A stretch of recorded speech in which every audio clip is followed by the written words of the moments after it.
Role of PYQ कितना है means? बहुत ज़्यादा स्टेज पे किसी भी स्टेज पे पीवाईक्यूज हो, चाहे आपके ट्रांसक्रिप्ट जो इंटरव्यू के भी स्टेज पे आते हैं, बहुत सारे चीज़ मैंने उससे सीखा है। ट्रांसक्रिप्ट का फायदा होता है इंटरव्यू? बिल्कुल बिल्कुल, क्यों नहीं होता है। आपने पढ़ा था? हाँ बिल्कुल, बहुत सारे पढ़े थे, क्योंकि रिपीटेड क्वेश्चन है। जैसे मैं बिहार से हूँ तो बहुत सारे मेरे से पहले बिहार से लोग गए हुए हैं, है ना, तो उनसे सेम ही क्वेश्चन ना पूछेगा कि Bihar why Bihar, why people are shifting out of Bihar, या फिर अंडर डेवलप्ड है, ऐसा कुछ है, या फिर इंफ्रास्ट्रक्चर में क्या कमी है, या फिर पॉपुलेशन है, या फिर जो भी इशू है वहाँ के, या फिर आपकी इकोनॉमी किस चीज़ पे बेस्ड है। ऐसा तो नहीं है कि आज एग्रीकल्चर है तो कल सर्विस सेक्टर हो जाएगा। इस तरह की चीज़ें तो बेसिक कुछ चीज़ें तो है जो आपकी सिमिलर ही। यूपीएससी के दौरान जैसे लास्ट अटेम्प्ट का बात करूँगा तो उसमें आपका रूटीन्स क्या रहते थे? मतलब प्रीलिम्स के टाइम में कितने घंटे पढ़ते थे और मतलब रूटीन्स के डेली रूटीन्स कैसे रहते थे मॉर्निंग टू इवनिंग? तो मैं तो एक मॉर्निंग पर्सन हूँ, तो मेरा 5 साढ़े 5 मेरा उठना है। ठंड में नहीं बट जनरली उठ जाता हूँ। ठंड में मैक्सिमम 7:30 यही है मेरा उठने का टाइम। एंड उसके बाद मतलब बिना अपने नहाना धोना पूजा पाठ के बिना मैं पढ़ाई वढ़ाई करता नहीं हूँ। अच्छा, हाँ, ये उस तरह का।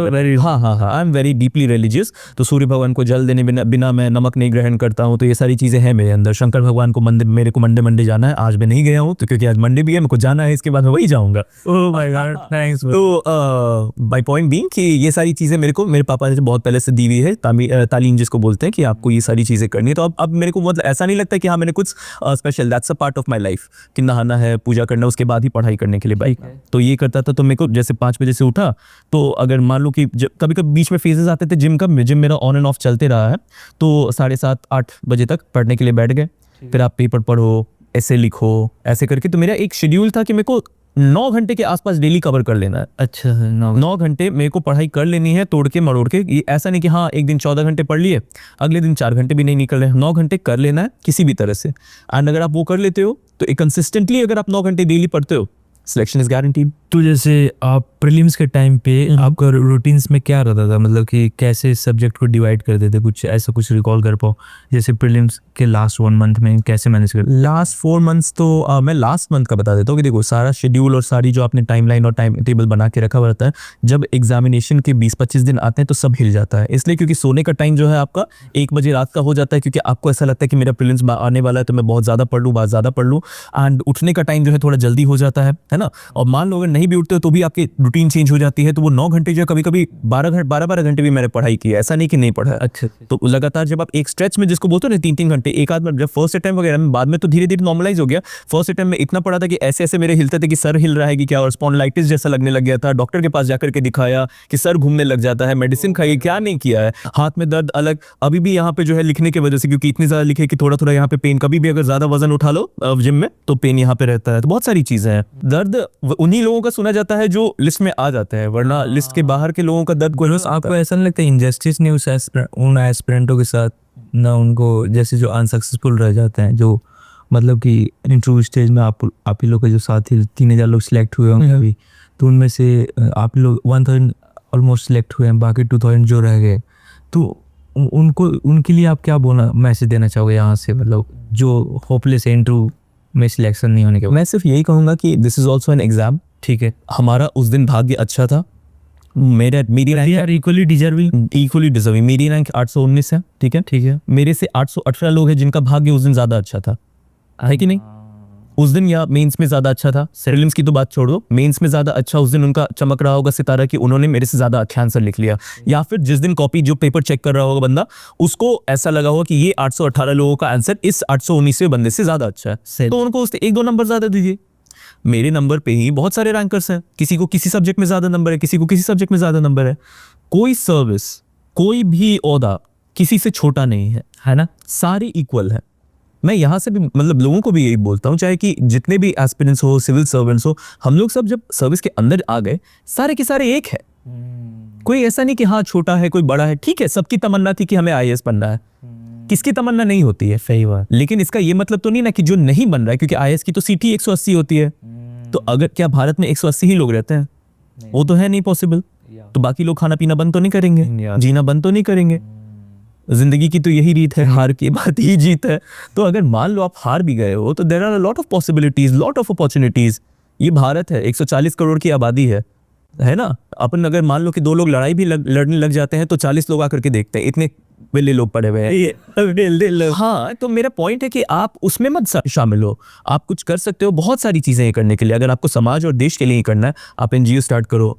अगर आपको अपने से अब तो सरकार की इतनी सारी स्कीम्स और पॉलिसी हम लोग पढ़ते जरूर है, इम्प्लीमेंट करने के जाओगे तो बोलोगे क्या स्टार्टअप में पैसे नहीं आ रहे हैं, तो सरकार से मांगो। सरकार से मांग है है यही स्कीम ही है, देने के लिए तैयार ही है लोग। जो मेंस के टाइम में आप टाइम मैनेजमेंट कैसे करते थे लास्ट 1 मंथ में, जैसे ऑप्शनल को कैसे डिवाइड करते थे, और जीएस पेपर्स 4 पेपर थे, उसको कैसे कितना लास्ट 1 मंथ में कुछ कैसे आप अभी क्या स्टडी? लास्ट 1 मंथ में यार, ये तो मेरा चाहे कुछ भी हो जाए, पढ़ो लिखो या कुछ नहीं भी करो, तो ये था कि मेरे को 2 टेस्ट दे ही देने हैं एनी हाउ। पेपर से लास्ट 1 मंथ है, तो आप कैसे एलोकेट करते टाइम कि इस सब्जेक्ट को कितना टाइम देना और कितने पेपर? तो ऑप्शनल को मैं सबसे पहला प्रायोरिटी देता था। जैसे ही प्रीलिम्स में मेरे को लगा कि हाँ घंटी बजने वाली है, ठीक है, सबसे पहले ऑप्शनल, ठीक है, ऑप्शनल को खत्म करो। एंड उसी बीच में मतलब GS1, क्योंकि मेरे को GS1 ईजी लगता था तो उसको घुसा दिया, समझ रहे हो। तो उस तरह से करते करते फिर पॉलिटी है जो थोड़ा सा हैवी हो जाता था तो उसको बाद में करता था। GS3 बहुत डायनेमिक है, तो जो टॉपिक्स है जैसे साइंस एंड टेक्नोलॉजी और ये सारी चीज़ों को साथ में करते करते करते चलते थे। By the time last month आता है, तो लास्ट मंथ में जो है मेरी स्ट्रैटेजी रहती थी कि मेरे को डेली 2 टेस्ट लिखने हैं, क्योंकि अल्टीमेटली आपको 3 लगातार जो है 6 पेपर लिखने, 2 पेपर लिखने हैं। सही बात है कि नहीं। और यहाँ पे आप अगर हाथ आपका काम नहीं करे, एक हमारे फ्रेंड है अक्षय मुंडे साहब, वो भी सिलेक्ट हुए हैं, एंड उनका पिछले बार का वो एक्सपीरियंस बता रहे थे कि उनके हाथ में क्रैम्प पड़ गया पूरा उनका। अगर आप इंस्टा भी खोलोगे तो उसमें पूरा यहाँ पे पट्टी की हुई है। वो इंजेक्शन ले करके जा करके लास्ट अटेम्प्ट में, पिछले वाले अटेम्प्ट में वो जा करके पेपर लिख करके आए थे, लेकिन बहुत मुश्किल होती है। इसीलिए ये फिजिकलिटी की बात है कि आप कितना फिजिकली फिट रहना भी इंपॉर्टेंट, बहुत ज़्यादा, बहुत ज़्यादा। बाहर का खाना, मतलब जिस दिन पता चल गया कि आपका मेंस आने वाला है, बाहर का खाना बंद कर दो बुरी तरह से।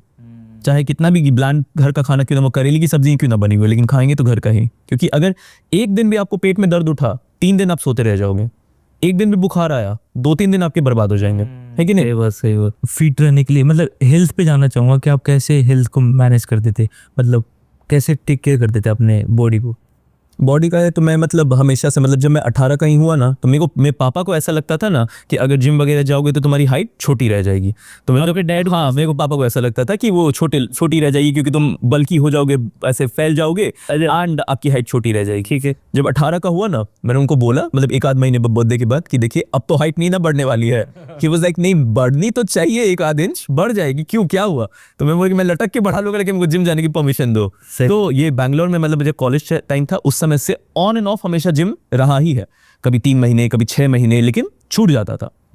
जब 2023 आया, उसके बाद मैंने डिसाइड किया कि नहीं, अब जो उठाऊंगा तो आजीवन उठाऊंगा एंड रखूंगा नहीं। तो अभी मतलब 5-7 दिन हो जाते हैं कि कभी कभी छूट जाता है। अच्छे, लेकिन मैं एथलेटिक अपने आप को रेगुलर हूँ। डाइट भी उसी तरह का रहता है। वेजिटेरियन हूँ तो थोड़ा सा प्रॉब्लम रहता है प्रोटीन इनटेक का, बट वो रहता है कि हाँ, और ईट हेल्दी वाला कंसेप्ट जो है ना, जैसे आप जितना ज़्यादा फास्ट फूड खाओगे उतनी ही ज़्यादा शिथिल, जिसको बोलते हैं ना, स्लो पेस लाइफ हो जाएगी। आप उतनी स्लॉथ जैसा बिहेव करने लग जाओगे। जितनी फ्रेश ग्रीन वेजिटेबल्स खाओगे, जितना आप बॉइल्ड वेजिटेबल्स या फ्रूट्स खाओगे, उतना ही ज़्यादा आप अपने आप को एनर्जेटिक महसूस करोगे। और मेंटल हेल्थ तो यार, मतलब जो आप बोल रहे हो कि डिप्रेस हो जाते हो या कुछ भी, तो देखो, कोई भी चीज़ को एज अ प्रोसेस ट्रीट करो, अपने आप को थोड़ा सा प्रैक्टिकल बनाओ लाइफ में।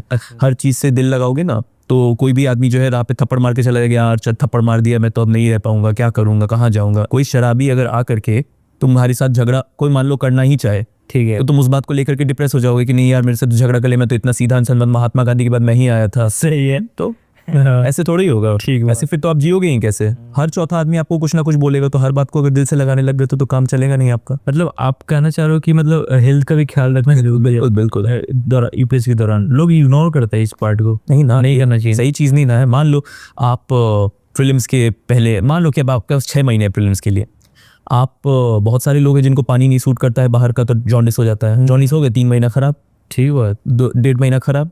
फिर जैसे मान लिया 3 महीने के बाद डॉक्टर ने तो बोले कि हाँ भाई तुम भले चंगे हो, बट आज वाली स्थिति में आते आते आपको फिर वो 6 महीने लग जाएंगे, क्योंकि आपका जो मेंटल स्टेटस है, आपको लगा अरे अभी जस्ट तो उठाऊं, तबियत खराब थी।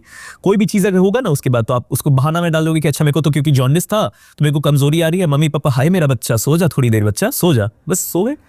तो बहाना ही चाहिए हमें सोने का। सही, वो तो फेवरेट हॉबी है हम लोगों की। बढ़िया। होम से तैयारी की हो आपने, तो आप अपने पर्सनल रूम में पढ़ते थे या लाइब्रेरी? नहीं नहीं नहीं, मैं अपने घर में अपने रूम को छोड़ करके अभी पिछले 8 साल से कहीं नहीं इधर उधर गया था कि हाँ कहीं दूसरे जगह जाके। I am very comfortable at my place. मेरे को अपना डेस्क पसंद है, मेरा अपना बेड पसंद है, उससे ज़्यादा मेरे को कुछ नहीं और चाहिए। अच्छा, तो आप पटना में ही रहते थे? कहाँ? जी, पटना में रहता है। मैं तो नालंदा से, बट रह के हमने तैयारी वगैरह सारी पटना में, पापा का जॉब था तो। अच्छा, पटना में। जी।